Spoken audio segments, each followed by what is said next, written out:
What is going on, everybody? Welcome back to the channel. We're going to be talking about a new little horror film called It Lives Inside. This is coming to us from first-time director Bishal Dutta. The film tells the story of Sam, played by Megan Suri, who is struggling with her cultural identity. She has a falling out with her best friend. Her parents really don't know her all too much, and in the process, she accidentally releases a demonic entity that grows stronger, that feeds on her loneliness. This is mostly from Buddhism mythology called the Pishash, that is a soul-sucking entity. And this was an interesting concept, mostly because I'm not really familiar with Buddhism or Buddhist mythology.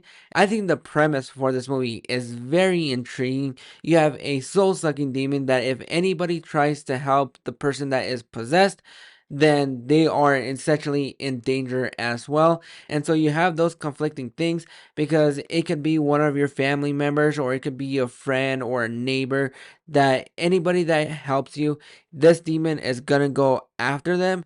And that is where this movie kind of hinges its originality too. I appreciated this movie for going in a wildly fun direction, and I appreciate some of the tones and the creature designs here and there. However, this movie really didn't do much for me. Aside from it being somewhat of an original take, you do get a lot of those cliche jump scares that you see in almost every single horror movie, but it also plays on the possession trope a little bit.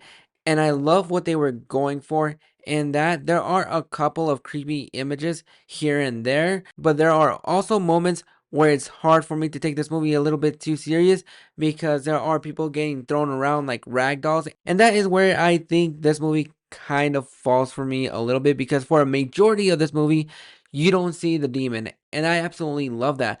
Something is a lot scarier when you can't see what's there. And so when you get possessed by this Pishash, you're the only one that's able to see this entity. And I think that is where this movie works its magic. Although I can appreciate its originality and what they were trying to do, it does still fall into those tropes that we see so many times in every single horror movie that it was hard for me to even get attached to these characters, because some of these characters are not likable. You have Sam, who doesn't really get along with her mom, and she mostly has a better relationship with her dad, and she ditches her friend because she wants to fit in high school, which, we've all been through those points at one point or another.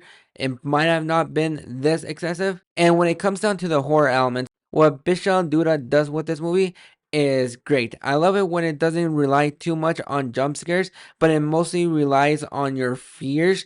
And I think some of the scares in this movie absolutely do work.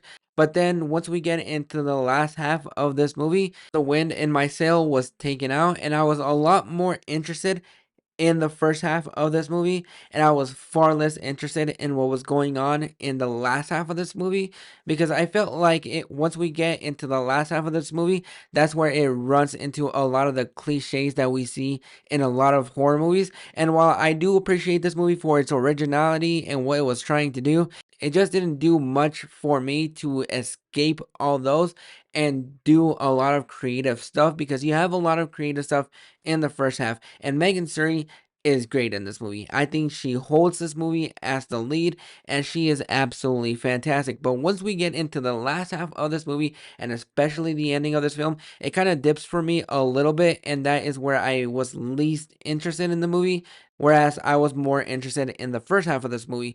But if you're looking for a new original horror film, you really can't go wrong with It Lives Inside, because it does a lot right, but it also still falls in those cliched roots that really will make or break this movie for you.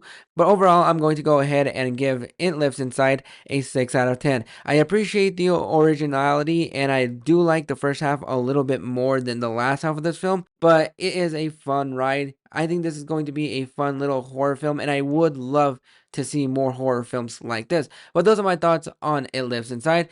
Are you guys interested in this movie, or do you guys have no interest at all? Go ahead and drop your thoughts in the comments below and let me know, what is your favorite mythology?